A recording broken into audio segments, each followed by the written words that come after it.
Hi guys! Hello! This is for Scorpio. Scorpio, welcome dito sa aking channel. Kapalaran 888 Scorpio, welcome. I hope na nasa mabuti kang kalagayan sa ngayon. This is general reading, so timeless, kahit kailan, kahit saan mo itong maparinggan or mapanood. Alright, emotions are running high. Super moon. Wow! Super active. Super sensitive. Emotional. Yung pagiging emotional natin, if you are Pisces, Scorpio, and Cancer, natural yun. Natural yun. Kasi, lalo na yung mga Cancer, okay, masyadong matampuhin, emotional, parang gano'n. So, ikaw, Scorpio, sinasabi ng barahan ni if ever lang na maging emotional, maging sensitive ka, okay lang yan. Okay? So, yun. Ihanda mong sarili mo kasi talagang 'di ba? Kahit aminin nyo yan na may mga oras na bigla-bigla ka na lang nawawala sa mood. Parang temperamental. Yung parang hindi mo alam, basta ayoko, parang ganun. Basta gusto ko, parang ganun. Okay. So, this is the second deck. Scorpio.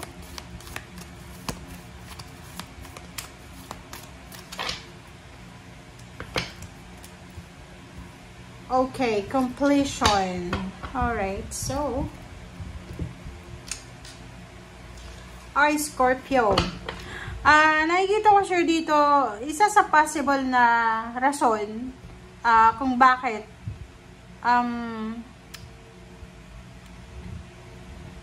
yung mga Scorpio na siguro nawala ng parent, like especially father figure, sinasabi ng Berasio na kahit ilang taon na yan, yung nawala sila, nandyan pa rin yung pain and heartache sa puso nyo, which is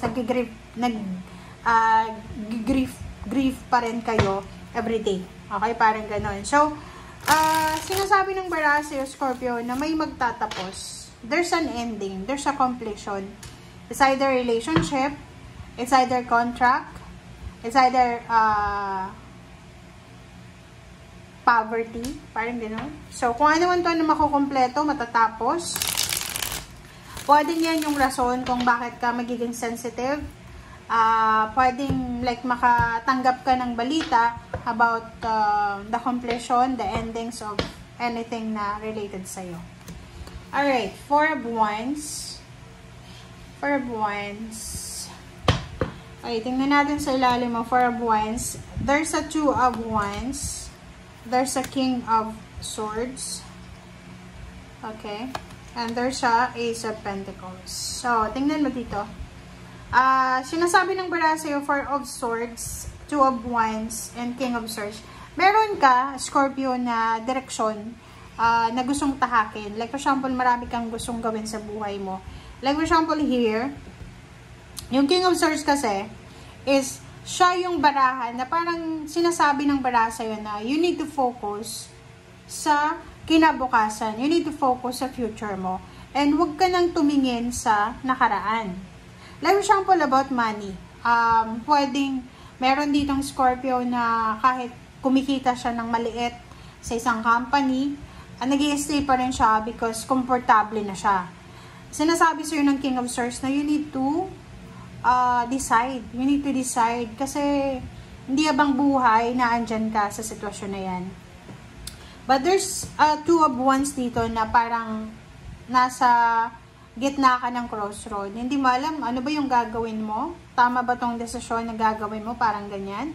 So, nandito yung Four of Swords. Sinasabi ng Four of Swords sa'yo na you need to be calm, relax. Parang ganun. So, magpahinga, mag-reflect, mag-meditate tayo. Parang ganun. So, if ever lang na nasa crossroad ka ngayon, habang nanonood ka sa akin, pwedeng naghahanap ka ng ideas na kung ano yung gagawin mo. Nasa Two of Wands ka eh. Hindi mo alam kung ano yung mangyayari, parang ganun. Or hindi mo alam kung anong decision mo. Sabi ng Berasio dito na you need to decide. But, before you decide, kailangan mong mag-isip. Okay? Kalmahin mo ang sarili mo, matulog, kumain ng tama, mag-relax, maligo, okay? And then, yun, mag-isip ka kung ano yung pwede mong isolusyon dyan sa choices and options mo. Okay?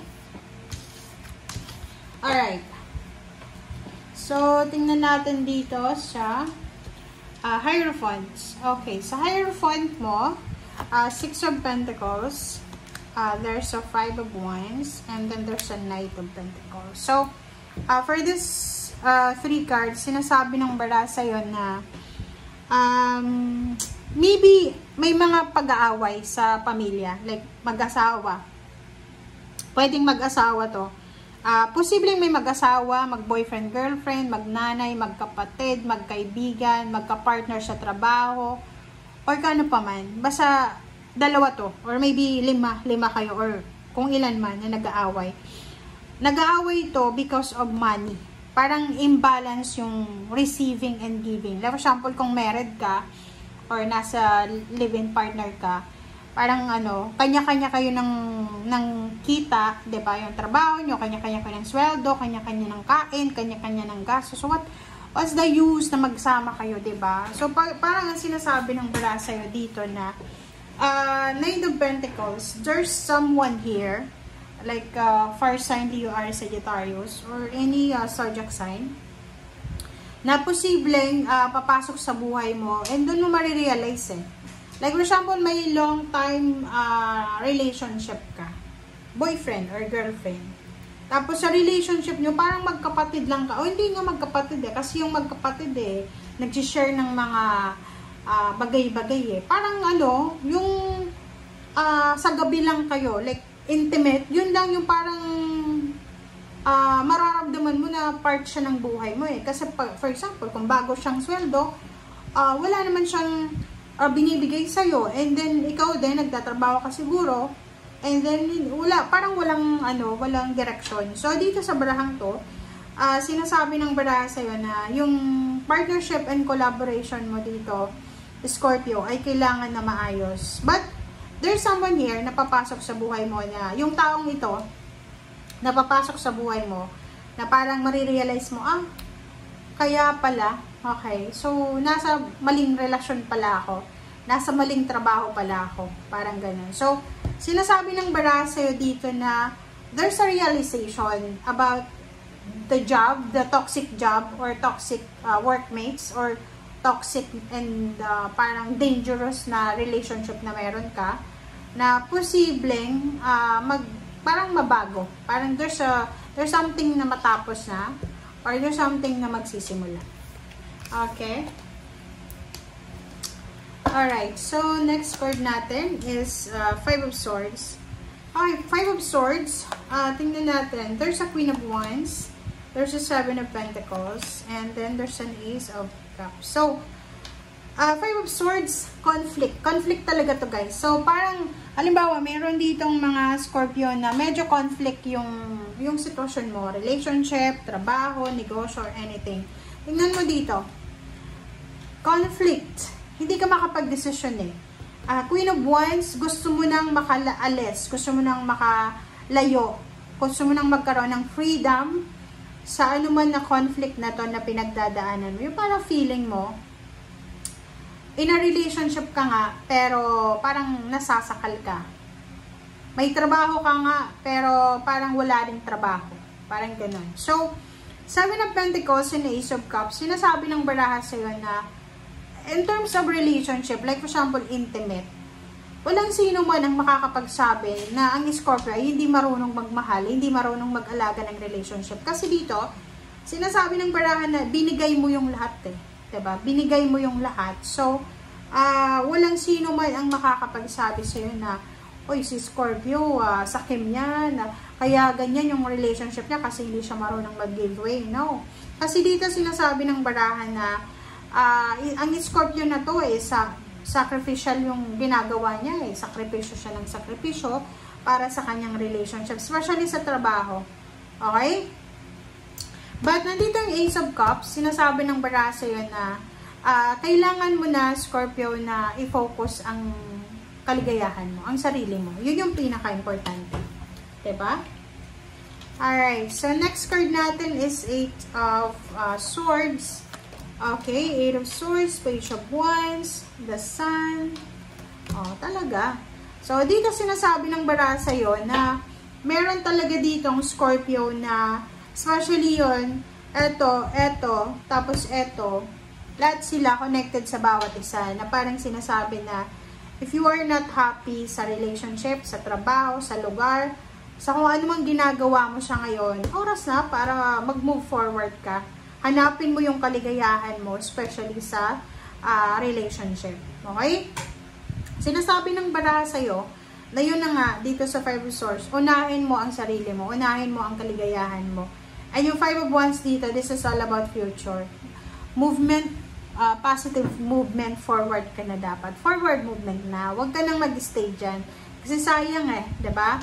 Lalo kung bata ka pa, huwag mong sasayangin yung buhay mo sa isang tao, sa isang trabaho, sa isang relationship na alam mo na lugi ka. Okay? Queen of Cups.